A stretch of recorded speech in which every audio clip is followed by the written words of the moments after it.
के सवाल हैं। पहला सवाल है, वरुण युद्ध अभ्यास भारत और किस देश के बीच आयोजित किया गया? तो एवरीवन, नमस्ते, सत श्री अकाल। जो आज का पेपर हुआ है 20 अगस्त का, आरआरबी एनटीपीसी 12th लेवल का, तो गाइस फर्स्ट, सेकंड और थर्ड तीनों शिफ्टों का हम करेंगे एनालिसिस।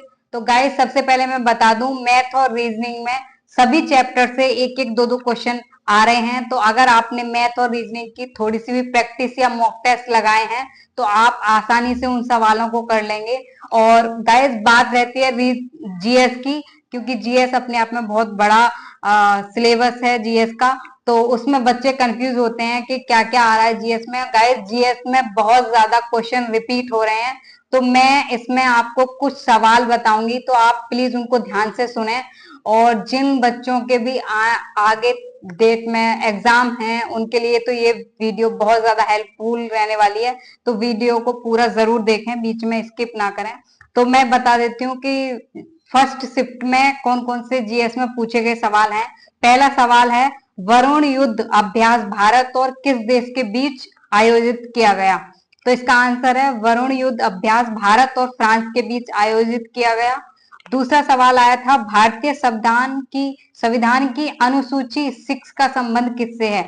तो असम, मेघालय, त्रिपुरा और मिजोरम राज्यों के जनजातीय क्षेत्रों के प्रशासन से है, इसका आंसर है ये।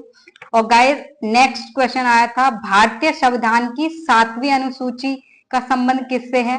तो इसका आंसर है, केंद्र और राज्यों के बीच विधायी शक्तियों के विभाजन से है। तो गाइस आप देख सकते हैं कि अनुसूचियों से बहुत ज्यादा क्वेश्चन आ रहे हैं, तो आप पॉलिटी को अच्छे से पढ़ाई, पॉलिटी के इस अनुसूची, आर्टिकल और इन सारी चीजों को अच्छे से रिवाइज करके जाएं। एक क्वेश्चन आया था साइंस से, व्युत्पन्न मात्रक की संख्या कितनी होती है? तो व्युत्पन्न मात्रक की संख्या 7 होती है।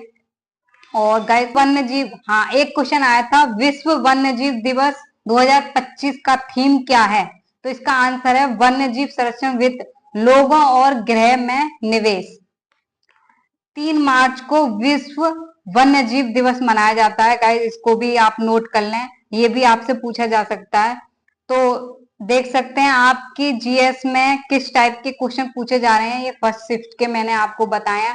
गाइस अब मैं बताती हूँ कि सेकंड शिफ्ट में जीएस में आपसे क्या क्या पूछा गया है। सेकंड शिफ्ट का जो एग्जाम हुआ है उसमें आज, तो पहला क्वेश्चन आया था अनुसूची से, 5 और 6 जो हमारी अनुसूची है उससे रिलेटिव एक क्वेश्चन आया है।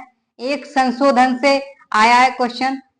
हमारे भी जितने भी संशोधन हुए हैं आप उनको प्लीज रिवाइज करके जाएं, क्योंकि संशोधन से भी क्वेश्चन पूछे जा रहे हैं। एक क्वेश्चन आया है, राज्यपाल को शपथ कौन दिलाता है? तो गाइज अगर आपको पता होगा तो आप इसका आंसर कर पाए होंगे। वन से एक सवाल आया है गाइज।